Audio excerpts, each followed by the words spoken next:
Fala galera do TJ, sou o professor Fábio Augusto, professor de informática aqui da Central. E agora a gente vai ver algumas questões aí que nós cobramos no nosso simulado aí do Tribunal de Justiça. Espero que você tenha se saído bem na prova, você que fez aulas conosco aqui na Central, tenha certeza que você está preparado para esta prova e você vai ver que as questões que a gente colocou não foi nenhuma surpresa para você, né? Então você que realmente está se preparando, que está realmente estudando para esse concurso, tirou de letra todas essas questões. Então vamos a elas. Aqui a gente tem a seguinte situação, né? No sistema operacional Windows 10, o navegador Edge possui uma ferramenta que permite que artigos sejam salvos para futuramente serem lidos. Qual o nome dessa ferramenta? Então aqui a gente tem que pensar no seguinte, galera. Olha só, quem é o navegador padrão do Windows 10? O Microsoft Edge. Só que o Microsoft Edge, ele traz também algumas novidades em relação aos outros navegadores. Uma dessas novidades é que está sendo abordada ali na questão. Então, o que ele está querendo dizer? Ele está querendo dizer o seguinte, olha, existe uma ferramenta lá no Edge que permite que você possa salvar uma notícia ou um vídeo que você queira assistir ou ler mais tarde, depois, né? Então, não é a mesma coisa que você escolher e colocar um site aos favoritos. Então, é uma ferramenta que está presente lá no Edge que vai fazer com que você salve esses elementos. E no caso, nas alternativas que nós temos aqui, nós temos favoritos, histórico, anotações, lista de leitura e hub. Favoritos, a gente acabou de dizer que, na realidade, favoritos vai deixar o quê? O site adicionado aos favoritos lá naquele navegador. Histórico, histórico vai trazer o quê? O histórico de navegação, os sites que você visitou. Anotações. As anotações, no caso, é uma outra ferramenta presente aí no Edge que permite que você possa fazer anotações no site e depois salvar essas anotações como um print de tela, para que você possa compartilhar com seus, amigos, colegas, enfim, para quem que você queira enviar esse conteúdo. Lista de leitura. A lista de leitura é realmente a ferramenta que permite que a gente possa salvar esse conteúdo. Então, alternativa correta aqui, alternativa D. Mas comentando o E aqui, que é o Hub, aí sim a gente vai entrar agora e entender por que o Hub apareceu também nessa questão. Aí eu coloquei para vocês aqui, ó, a imagem exatamente do que aparece no canto direito do Microsoft Edge, que traz para a gente aqui justamente o Hub. Então, esse ícone aqui, que quando a gente aproxima o mouse, aparece essa imagem aqui na parte de cima, ele diz que o Hub ele é o organizador de ferramentas presentes ali dentro do Microsoft Edge. Então você está vendo lá, dentro do Hub nós temos favoritos, lista de leitura, histórico e downloads. E é justamente aqui na lista de leitura que eu estou mostrando, que eu estou ilustrando, que ele traz aqui, ó, para você salvar um artigo para ler mais tarde. Então, veja só, aqui nós temos os favoritos, lista de leitura, histórico de navegação e histórico de downloads. Beleza? Questão tranquila, você saiu bem. Vamos ver as próximas questões aqui de informática, então. Então, galera, aqui a gente tem uma questão de Excel, então vamos a ela. A imagem a seguir contém uma planilha sendo editada por meio do Excel 2016, sua configuração padrão. Considere que não existem linhas nem colunas ocultas e que a célula com o valor 5 é a célula D3. Assinale a alternativa que contém a fórmula que resulta no valor exibido na célula F6. Então vamos nos localizar ali na tabela primeiro, né? Então aqui nós temos a coluna D, E e F. Aqui no caso ele cita que o valor 5 é na célula D3, portanto aqui a gente está na linha 3. E aí a gente já localiza quem é o D3 no caso, que é o 5. Beleza. Ele quer saber qual que é a fórmula que vai resultar no valor exibido aqui, né? Na célula F6. Então, analisando as alternativas, a gente vai descobrir que na alternativa A nós temos a função maior. Função maior é aquela função que vai trazer o número de acordo com a ordem informada. Então, aqui nós temos o terceiro maior número no intervalo de D3 a F5, que compreende aqui, no caso, a tabela inteira. Então, nós vamos contar do primeiro até o terceiro maior número para descobrir qual o número que a gente encontra. Então, nós temos aqui, primeiro maior número, 9, segundo, 8, terceiro, 7. Logo, ele não vai trazer o resultado que nós estamos buscando, que é o 6. Na alternativa B, nós temos o quarto menor número, né? Função maior e função menor vai funcionar da mesma maneira, né? E aqui, no caso, o quarto menor número a gente sempre conta, do primeiro até o quarto. Então, nós temos aqui primeiro menor número, segundo menor número, terceiro menor número, quarto menor número, aqui no caso é o número 4. Portanto, também não pode ser a alternativa B. Na alternativa C, nós temos aqui, no caso, o sexto maior número. Vamos contar. Primeiro maior, segundo maior, terceiro maior, quarto maior, quinto maior e sexto maior. No caso, também não vai trazer ali a alternativa que corresponde ao número 6. Essa alternativa aqui também está desconsiderada. Na alternativa D, nós temos uma função C. Como é que funciona a função C? Função C traz uma condição para ser analisada como verdadeiro ou falso. Se for verdadeiro, você vai ter o valor verdadeiro. Se for falso, o valor falso. Então, a condição é, se o D3 for maior que 2, D3 é maior que 2? D3 é 5. É maior que 2? Sim, é verdadeiro. Então, o valor verdadeiro a ser exibido é D3. Só que o valor de D3 é 5 e não 6. Portanto, não pode ser essa alternativa. E aí sobrou a alternativa E. Máximo de D5 a F5. De D5 a F5 é justamente esta linha aqui. E nesta linha, você tem que procurar qual é o número máximo que tem ali. O número máximo é justamente o 6. Portanto, é o que aparece ali na célula F6. Então, a alternativa correta, alternativa E. Beleza? Questão tranquila, nada assim de difícil. Basta você lembrar do que você viu nas aulas, né? Então, função maior e função menor são funções que obrigatoriamente devem vir acompanhados do parâmetro da ordem. Função máximo e mínimo vai trazer exatamente aquilo que ele está buscando. Máximo traz o máximo, mínimo traz o mínimo. Beleza? Então tá, galera, vamos para a próxima questão. Na próxima questão, nós temos uma questão que envolve o Windows 10. Então aqui, ó, considere as assertivas abaixo sobre a organização de arquivos e pastas no sistema operacional Microsoft Windows 10. Aí ele traz aqui. Item 1. Uma pasta pode conter outras pastas. Item 2. Uma pasta pode conter um limite de apenas 255 arquivos. E item 3. Não é possível criar uma pasta na área de trabalho. Aí vem o que ele quer. Está ou estão incorretas as afirmativas? Então, ele quer saber as afirmativas incorretas. Então, veja só, uma das coisas que a gente tem que ficar bastante atento nas provas é em relação ao que está sendo pedido. Não está pedindo quais as afirmativas estão corretas, e sim as que estão incorretas. Se é que existe mais de uma, porque às vezes pode existir apenas uma.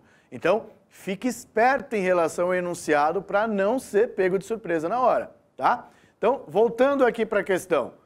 Uma pasta pode conter outras pastas? Bom, você sabe que sim, né? Então, a gente tem as subpastas, portanto, está correto.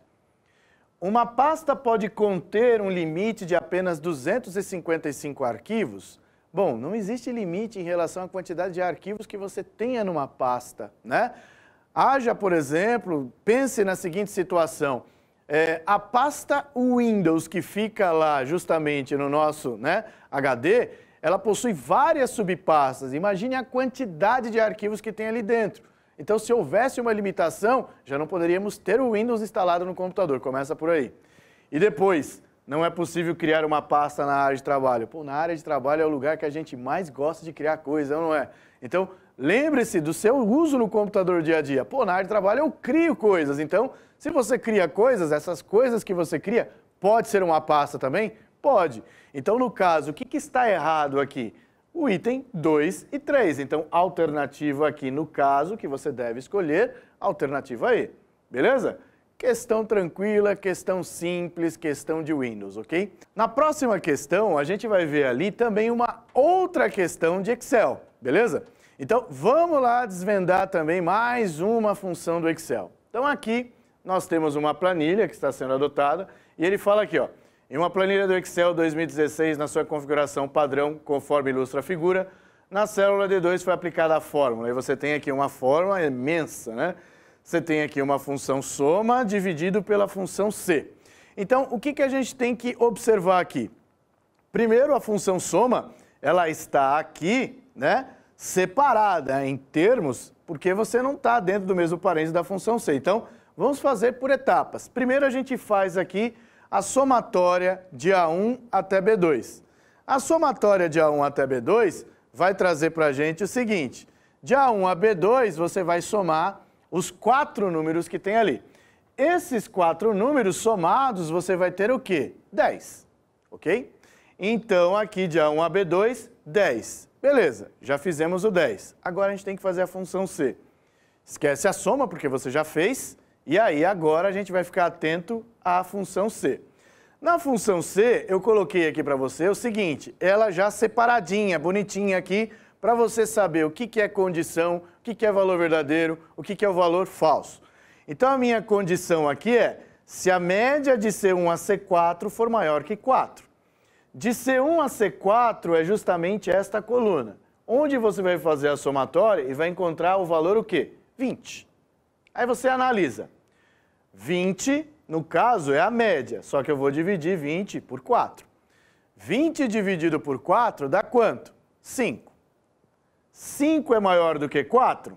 Sim, é verdadeiro. Se é verdadeiro, devemos fazer o valor verdadeiro e esquecer que existe o falso. Então, quando a gente vai fazer o valor verdadeiro, nós temos ali B1 vezes o resultado da soma dividido por 5. Então, o resultado da soma de B2 até B3, de B2 até B3, 3 mais 2, 5. 5 dividido por 5 vai dar o quê? 1. Só que aí a gente tem a multiplicação que está do lado de fora aqui, ó, B1. B1 vezes o resultado da soma, que é 1. Então, 5 vezes 1, 5. Beleza. Aí, então, aqui nós temos o 10 que nós encontramos e tudo isso aqui deu o quê? Né? 5. É ou não é? Então, 10 dividido por 5, quanto dá isso aí? 2. Acabou. É só isso. Ô, professor, isso aí é difícil pra caramba. Não, não é. O que você precisa aprender é justamente isso daqui, ó. Se você tem uma função C, saiba identificar quem é a condição, quem é o valor verdadeiro e quem é o valor falso. Se a condição for verdadeira, faça apenas o valor verdadeiro. Se ela for falsa, faça o falso. E não tem segredo, beleza? Próxima questão, também uma questão de Excel, uma questão em que a gente envolve ali as referências. Então, você deve prestar atenção, por exemplo, no elemento que é o cifrão, né? Então, venha comigo aqui, ó. Então, olha só, em uma planilha do Excel, aqui 2016, na sua configuração padrão, tem-se na célula C1 a fórmula igual a 1 mais B cifra 1. Ao ser recortada para o bloco de C2 até D2, a célula. Então, olha só, nós temos que ficar atentos aqui às referências cobradas em prova quando você vai fazer uma cópia de uma fórmula, uma função para uma outra célula. Então, o que acontece? Quando você enxerga a presença do cifrão, você deve ficar atento porque o cifrão, no caso, sozinho, trata-se de uma referência mista. E essa referência mista, ela tem esse nome porque ela vai travar um elemento, o outro não. Então, quando o cifrão estiver próximo ao número, então ele vai travar o número. No caso, ele vai travar a linha. E quando o cifrão está aqui próximo à letra, no caso, antes da letra, ele vai travar a coluna, beleza? E aí, nesse caso, no enunciado, você deve ficar atento a uma coisa muito importante. Em nenhum momento ele disse que esta fórmula seria copiada, e sim recortada. Recortada quer dizer o seguinte: tirar de um lugar para colocar em outro. Se é para tirar de um lugar para colocar em outro, então ele não vai sofrer nenhum tipo de modificação. Portanto, a alternativa correta é a alternativa D. Ficará A1 mais B cifra 1, que é exatamente isso que você tem. Tudo bem? Então, não há mudanças, não há modificações. Tranquilo? Beleza. Então, questão simples aí, cuidado para não cair nas armadilhas, tá? Na próxima questão, nós temos mais uma questão aí de Windows que envolve ali no caso o uso de arquivos e pasta, manipulações de arquivos ali dentro do Windows. Então, vamos a ela. Ali ele diz assim, ó. Em um computador instalou-se o Windows 10 em sua configuração padrão. Avalie o quadro a seguir que apresenta a pasta arquivo e 3 possíveis situações nas quais se deseja colocar determinados arquivos nesta pasta. Então você está vendo aqui que nós temos as pastas, no caso, elas chamam arquivo, né? E dentro de cada pasta a gente tem arquivos que se deseja colocar. Então, aqui na primeira situação, nós temos aqui a pasta arquivo, depois nós temos um arquivo sem extensão, o arquivo .doc e o arquivo .xls. Beleza. Na segunda situação, nós temos a mesma pasta, né, com o mesmo nome, só que nós temos 3 arquivos com extensões. Então, nós temos aqui o arquivo JPG, o arquivo .doc e o arquivo XLS. E aqui, na terceira situação, nós temos o arquivo sem a extensão, arquivo .doc e arquivo .doc. Aí ele fala, assinale a alternativa que contém a situação ou situações que estão ou são válidas, né?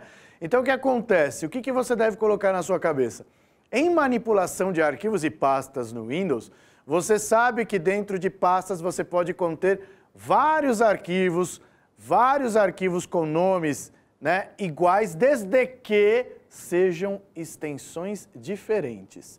Se você tiver arquivos com nomes iguais de mesma extensão, isso não será possível. Portanto, você está vendo aqui que no item 3, você tem aqui arquivo doc e arquivo doc. Ou seja, arquivos que têm o mesmo nome e a mesma extensão na mesma pasta, isso não é possível. Agora, é possível eu ter dentro de uma pasta um arquivo que não tem extensão? Sim, é possível. O Windows não impede que isso aconteça. Então, o item 1 está correto e o item 2 está correto porque a gente tem aqui os arquivos, mas com extensões diferentes. Então, no caso, estão corretos aí apenas os itens 1 e 2. Beleza? Tranquilo? Então, você viu que não tem segredo nenhum aí em relação à manipulação de arquivos e pastas no Windows, tá? Vamos para a próxima questão.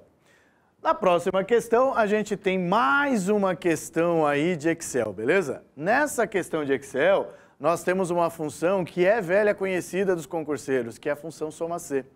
E a função soma-C é uma função que sempre aparece em provas da VUNESP. Então vamos a ela lá. Tem-se a seguinte planilha criada aí no Microsoft Excel em sua configuração padrão. Então temos a tabelinha lá e aí a gente tem aqui a assinale alternativa que contém o resultado da fórmula igual soma-C de A1 a D3 maior que 10. Então a função soma-C aqui ela está trazendo o intervalo de A1 a D3 e nesse intervalo de A1 a D3 nós temos que procurar os números maiores do que 10. Dentro do intervalo de A1 a D3, os números maiores do que 10 são esses dois aqui, ó, o 11 e o 12. O que eu vou fazer com esses números? Ué, você vai fazer exatamente o que a função está pedindo. A função soma-C quer que você some os números maiores do que 10. Então, eu vou pegar o número 11 e o número 12 e somar, que vai trazer o total para a gente de 23. Acabou, é só isso, mais nada, tá vendo? Soma-C, função tranquila, fácil, né? Sem nenhum tipo de dificuldade. Só aí, galera, você que está acompanhando as aulas com a nossa equipe aqui na Central de Concurso, percebeu que todas as questões que nós resolvemos aqui foram questões simples, fáceis para quem estudou, fácil para quem está preparado. Para quem não está preparado, tem a chance ainda de se preparar. Então, faça exercícios, foque principalmente em questões como Excel, questões que envolvem aí novidades do Windows 10, porque na sua prova do TJ vai exigir esse conhecimento. Beleza? Forte abraço para você e até a próxima.